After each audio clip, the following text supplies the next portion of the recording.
everyone, welcome back to Shilpriti Learning. This is Preeti Sharma and in this video we will do these three theorems. Okay, so let's start. Theorem number 8.7. If the diagonals of a quadrilateral bisect each other then it is a parallelogram. 8.7 के according अगर आपके पास कोई quadrilateral है, ठीक है, उस quadrilateral के जो दो डायगोनल्स हैं वो एक दूसरे को बाइसेक्ट कर रहे हैं. अभी बस आपको एक क्वाड्रिलेटरल गिवन है. क्वाड्रिलेटरल्स का मतलब ये होता है कि एक ऐसा क्लोज फिगर जिसके पास 4 साइड्स हैं, 4 वर्टेक्स हैं और 4 एंगल्स हैं. ठीक है, तो हमें बस एक क्वाड्रिलेटरल ही गिवन है.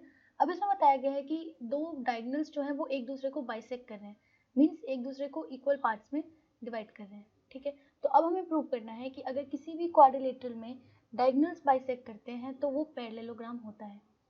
नेक्स्ट 8.8 में है, अ quadrilateral is a parallelogram if a pair of opposite sides is equal and parallel. इसमें है कि एक क्वाड्रिलेटरल जिसके अपोजिट साइड्स जो हैं अ पेयर है, मीन्स कि इन चारों में से एक पेयर, मीन्स कि या तो ये दोनों या फिर ये दोनों. तो हम ऊपर और नीचे के दो पेयर्स लेके चल रहे हैं. तो इसमें ये बने कि ये जो पेयर है ये इक्वल भी है और पैरेलल भी है. ठीक है, यानी कि अगर ये ए बी सी डी है तो ए बी और सी डी इक्वल भी है और पैरेलल भी है, लेकिन ए डी और बी सी का कुछ नहीं बता रखा. हमें कहा गया है कि अगर ए बी और सी डी इक्वल और पैरेलल है तो ये पूरा क्वाड्रिलेटरल एक पैरेललोग्राम होगा. इसमें हमें ये प्रूव करना है. तो ये प्रूव करने के लिए हमें बी सी और ए डी को पैरेलल प्रूव करना पड़ेगा. नेक्स्ट आता है 8.9. A line segment joining the mid points of two sides of a triangle is parallel to the third side. इसके लिए हमें एक मिड पॉइंट थ्योरम पढ़ना पड़ेगा, तो इसको बाद में पढ़ेंगे. पहले स्टार्ट करते हैं 8.7 से. 8.7 में है, if the diagonals of a quadrilateral bisect each other than it is a parallelogram. इसमें बोल रहा है कि अगर डायगोनल्स बाइसेक्ट करते हैं तो वो एक पैरेललोग्राम है. हम इसकी नेमिंग कर रहे हैं ए बी सी डी, और जहाँ पे ये इंटरसेक्ट कर रहे हैं वो है ओ. ठीक है, और यहाँ पे ओ बी ओ ए और ओ सी इक्वल हो जाएंगे क्योंकि जो डायगोनल्स है वो बाइसेक्ट कर रहे हैं, मीन्स दो इक्वल पार्ट्स में डिवाइड हो रहे हैं. ठीक है, तो अब हमें इसमें प्रूफ क्या करना है. हमें प्रूव करना है कि ये एक पैरेललोग्राम है, means A B C D को एक पैरेललोग्राम प्रूव करना है. उसके लिए हमें A B parallel to C D and A D parallel to B C prove करना पड़ेगा. ठीक है, उसके बाद अब हमें गिवन क्या है. हमें गिवन है कि ओ ए इक्वल्स टू ओ सी है और O B equals to O D है. या फिर एक स्टेटमेंट में लिख सकते हैं कि A C and B D are diagonals bisecting each other. ठीक है, अब हमारे पास इसके लिए प्रूफ क्या है. हम लेके चलेंगे दो triangles. In triangle A O B and triangle C O D, हमने एक ऊपर वाला ट्रायंगल लिया है, ठीक है, और एक नीचे वाला ट्रायंगल लिया है A O B and C O D. इसके अंदर हमें बताना है कि ये कैसे कॉन्ग्रुएंट होंगे. ठीक है, कॉन्ग्रुएंट प्रूव करने के लिए हमें चाहिए तीन सिमिलरिटीज, मीन्स कि तीन पार्ट जो इक्वल हो. तो ऊपर वाले ट्रायंगल का ओ ए और नीचे वाले ट्रायंगल का ओ सी इक्वल है. ठीक है, ऑलरेडी हमें गिवन है. उसके बाद नीचे वाले ट्रायंगल का ओ डी और ऊपर वाले ट्रायंगल का ओ बी इक्वल है, ये भी हमें गिवन है. तो दो पार्ट हो गए. तीसरा क्या होगा कि जब भी दो लाइंस इंटरसेक्ट करती हैं तो वर्टिकली अपोजिट एंगल्स जो होते हैं वो इक्वल होते हैं, यानी कि इनके वर्टिकल अपोजिट एंगल्स इक्वल हो जाएंगे. तो हमारे पास तीनों पार्ट आ गए. सबसे पहले हम लिखेंगे ओ ए इक्वल्स टू ओ सी, ये क्या है हमें गिवन है. उसके बाद हम लिखेंगे O B equals to O D, ये भी हमें गिवन है. अब हम लिखेंगे angle A O B equals to angle C O D, vertically opposite angles. ठीक है, तो यानी कि triangle A O B is congruent to triangle C O D by S A S rule. एक साइड एक एंगल और एक और side, S A S rule से ये कॉन्ग्रुएंट हो गए. अब जब ये कॉन्ग्रुएंट हो चुके हैं तो इसका ये एंगल और इसका ये एंगल दोनों इक्वल होंगे सी पी सी टी से, है ना. तो हम यहाँ पे क्या लिख सकते हैं, यहाँ पे लिख देती हूँ. हम आगे इसके जस्ट नीचे हम लिखेंगे कि angle B A O is equals to angle D C O by C P C T. ठीक है, ये हो जाएगा. अब क्योंकि ये दो एंगल्स इक्वल हैं, ठीक है, और एक लाइन है जो इनसे अटैच है दोनों एंगल से, तो ये जो लाइन है ये ट्रांसवर्सल का काम कर रही है जहाँ पे ए बी और सी डी पैरेलल है. तो हम लिखेंगे सिंस ये एंगल्स इक्वल हैं therefore A C is transversal. ये दोनों एंगल्स इक्वल है तो अल्टरनेट एंगल्स हो गए ना, अल्टरनेट इंटीरियर एंगल्स. तो अल्टरनेटिंग इंटीरियर एंगल्स इक्वल होने का मतलब क्या है कि AC जो है एक ट्रांसवर्सल है AB और CD के बीच में, तो AC is transversal to AB and CD, therefore AB is parallel to CD, तो AB और CD पैरेलल हो गए, ठीक है। अब नेक्स्ट हमें क्या प्रूव करना है कि AD और BC ये दोनों भी आपस में पैरेलल होंगे, तो AD और BC को पैरेलल प्रूव करने के लिए हमें AOD और BOC ट्रायंगल को लेना पड़ेगा, तो सिमिलरली हम नीचे लिख सकते हैं यहाँ पर, similarly triangle AOD will be congruent to triangle BOC, है ना, एंड देयरफॉर जो AC है फिर से यहाँ पे एक ट्रांसवर्सल का काम करेगा। यहाँ पे हमारे पास हमने ऊपर और नीचे वाले ट्रायंगल को कॉन्ग्रुएंट प्रूव किया था, तो हमारे पास दो एंगल इक्वल आ गए थे। अब जो लेफ्ट वाला ट्रायंगल है और राइट वाला ट्रायंगल है, इनको जब हम कॉन्ग्रुएंट प्रूव कर देंगे तो इसका ये वाला एंगल और इसका ये वाला एंगल ये दोनों इक्वल हो जाएंगे CPCT से, और जब ये CPCT से इक्वल होंगे तो इसका मतलब AC जो है वो एक ट्रांसवर्सल है AD और BC के बीच में भी, है ना। तो हम यहाँ पे लिख सकते हैं angle DAO equals to angle BCO। अब यहाँ पे कॉन्ग्रुएंट सिमिलरली हो जाएगा, तो therefore angle DAO will be equal to angle DAO equal to BCO will be equal to angle BCO by CPCT, and hence AC is transversal to AD and BC, ठीक है। ये इसके transversal है, और जब ट्रांसवर्सल है तो इसका सीधा सीधा मतलब है कि AD जो है वो BC के पैरेलल है। तो हमने दोनों प्रूव कर दिया, हमने AB पैरेलल CD भी कर दिया और AD पैरेलल टू BC कर दिया। कैसे किया? हमने इन चारों ट्रायंगल्स का यूज करा। सबसे पहले हमने प्रूव कैसे करा? हमने सबसे पहले AOB ट्रायंगल को कॉन्ग्रुएंट प्रूव करा COD ट्रायंगल से, ठीक है, SAS से प्रूव करा, और जब SAS से ये ट्रायंगल कॉन्ग्रुएंट हुए तो एंगल 1 और एंगल 2 आपस में इक्वल हुए CPCT से, और क्योंकि ये अल्टरनेट एंगल्स हैं तो AB और CD पैरेलल हो गए, जहाँ पे AC एक ट्रांसवर्सल है। उसके बाद हमने AOD ट्रायंगल को कॉन्ग्रुएंट प्रूव करा ट्रायंगल BOC से, ठीक है। तो इस केस में भी क्या हुआ, एंगल नंबर 3 और एंगल नंबर 4 जो थे वो इक्वल प्रूव हुए, जहाँ पे AC एक ट्रांसवर्सल है और AD और BC पैरेलल है। तो चारों लाइंस जो है अपोजिटली पैरेलल हो गई, AB पैरेलल टू CD और AD पैरेलल टू BC, इससे ये जो है पैरेललोग्राम प्रूव हो गया, ठीक है। तो इससे पता चलता है कि किसी भी क्वाड्रिलेटरल में अगर डायगोनल्स बाइसेक्ट कर रहे हैं, मतलब इक्वल पार्ट्स में एक दूसरे को डिवाइड कर रहे हैं, तो वो क्वाड्रिलेटरल एक पैरेललोग्राम है, ठीक है। आगे बढ़ते हैं 8.8 पे। 8.8 में है a quadrilateral is a parallelogram if a pair of opposite side is equal and parallel। इसमें बोला गया है कि एक क्वाड्रिलेटरल पैरेलल हो सकता है अगर एक पेयर ऑफ अपोजिट साइड, यहाँ पे दो पेयर हैं अपोजिट साइड्स के, AB और CD एक पेयर हो गया और AD और BC एक पेयर हो गया। तो इसमें कहा है कि एक पेयर ही इक्वल है, मीन्स या तो ABCD इक्वल है या फिर AD और BC इक्वल है। तो हम अज्यूम करके चलेंगे कि AB इक्वल्स टू CD है, ठीक है, AD इक्वल्स टू BC भी ले सकते हैं। अब यहाँ पे बोला है कि अगर एक पेयर इक्वल है और पैरेलल है तो वो पैरेललोग्राम होगा। तो हमारे पास गिवन दो इन्फॉर्मेशन है कि AB और CD इक्वल है और पैरेलल है, तो हमें प्रूफ क्या करना है? पैरेललोग्राम प्रूफ करने के लिए बस अपोजिट साइड्स पैरेलल होनी चाहिए, तो एक तो ऑलरेडी पैरेलल गिवन ही है, दूसरा हमें खुद से प्रूफ करना पड़ेगा, यानी कि AD parallel to BC proof करना पड़ेगा। नेक्स्ट आता है गिवन। गिवन क्या है? गिवन है हमें AB equals to CD and AB parallel to CD। अब हमारे पास प्रूफ क्या है? AB और CD जो है वो इक्वल है, ठीक है। अब इस ट्रायंगल के अंदर ये और ये इक्वल है, ये एक कॉमन लाइन है ना, और यहाँ पे जो ये वाला एंगल है वो इस एंगल के इक्वल होगा, क्योंकि AB और CD पैरेलल भी तो हैं, और जब ये पैरेलल हैं तो जो ट्रांसवर्सल है उससे अल्टरनेट इंटीरियर एंगल बन रहे हैं, इसको हम एंगल 1 बोलते हैं और इसको एंगल 2, ठीक है। In triangle DAB and triangle BCD, triangle DAB and BCD, इन दो ट्रायंगल्स के अंदर हम देख रहे हैं, तो इन दो ट्रायंगल्स के अंदर हमें क्या क्या इन्फॉर्मेशन गिवन है? सबसे पहले हमें क्या गिवन है कि AB इक्वल्स टू CD है, तो यहाँ पे हम लिखेंगे AB इक्वल्स टू CD, ये क्या है? गिवन, ठीक है। अब एंगल 1 और एंगल 2 लेके चलेंगे, तो एंगल 1 इक्वल्स टू एंगल 2, क्योंकि BD जो है वो ट्रांसवर्सल है, BD is transversal to AB and CD, ठीक है। ट्रांसवर्सल क्यों है? क्योंकि ABCD पैरेलल है, तो इन दोनों लाइन को कनेक्ट कर रही है जो लाइन, वो ट्रांसवर्सल हो गई, और ट्रांसवर्सल है तो ये अल्टरनेट इंटीरियर एंगल हो गए, तो इसकी जगह हम अल्टरनेट इंटीरियर एंगल भी लिख सकते हैं, ठीक है। तो ये हो गया। और नेक्स्ट हमारे पास क्या है, बी डी दोनों ट्राइंगल्स में कॉमन है, तो B D equals to B D common in both triangles, ठीक है। तो ये हो गया। अब इससे क्या होता है, triangle D A B is congruent to triangle B C D, दोनों ट्राइंगल आपस में कॉन्ग्रुएंट हो गए, कौन से क्राइटेरिया से, एस ए एस रूल से, ठीक है। इस क्राइटेरिया से दोनों ट्राइंगल्स आपस में कॉन्ग्रुएंट हो गए। अब जब ये आपस में कॉन्ग्रुएंट हो गए तो इसका मतलब इसका ये वाला जो एंगल है, हम इसे एंगल 3 बोलते हैं, और इसे एंगल 4, हमने ये नेमिंग करी, ठीक है।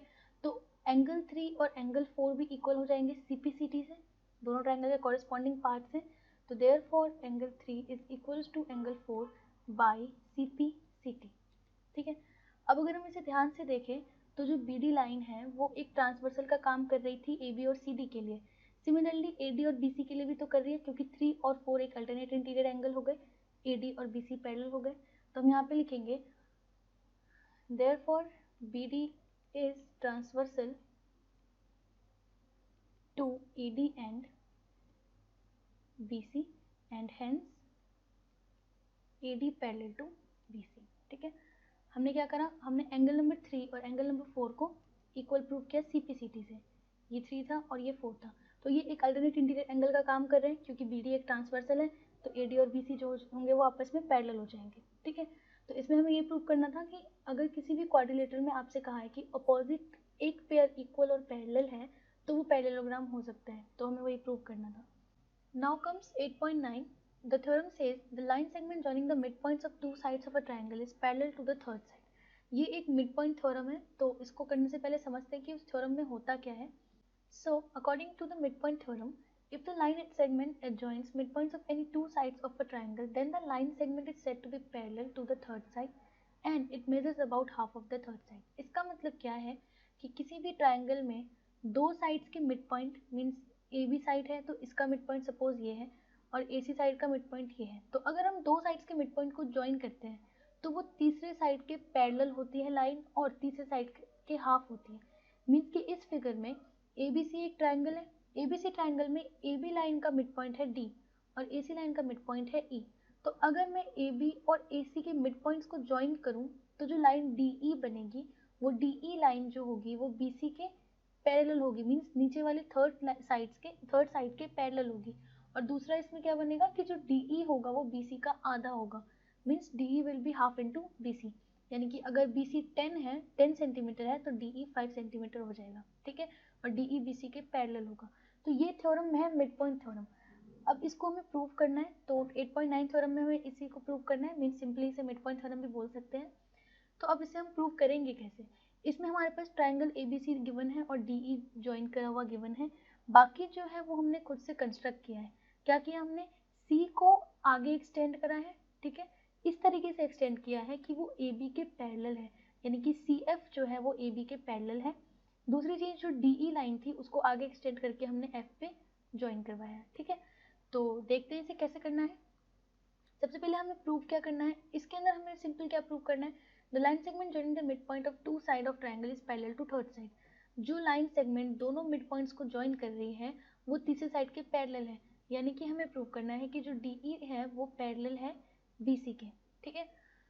अब हम इसमें कंस्ट्रक्ट करते हैं, तो हम लिखेंगे कंस्ट्रक्ट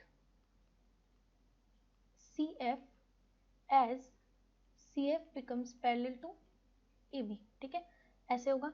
और नेक्स्ट हम क्या करेंगे, extend DE to meet F, means कि DE को एक्सटेंड करके DF बनाया हमने, F तक उस लाइन को आगे तक कंस्ट्रक्ट किया है।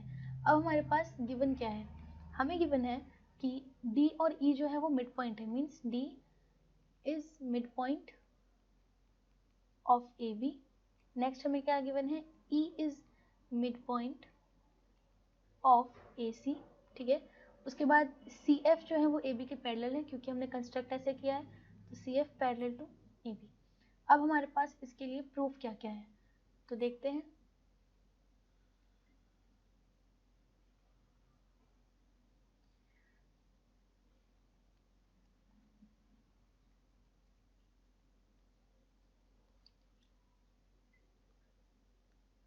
अब इसके लिए प्रूफ क्या क्या है, तो हम पहले दो ट्राइंगल लेके चलेंगे ADE एंड FCE, ठीक है।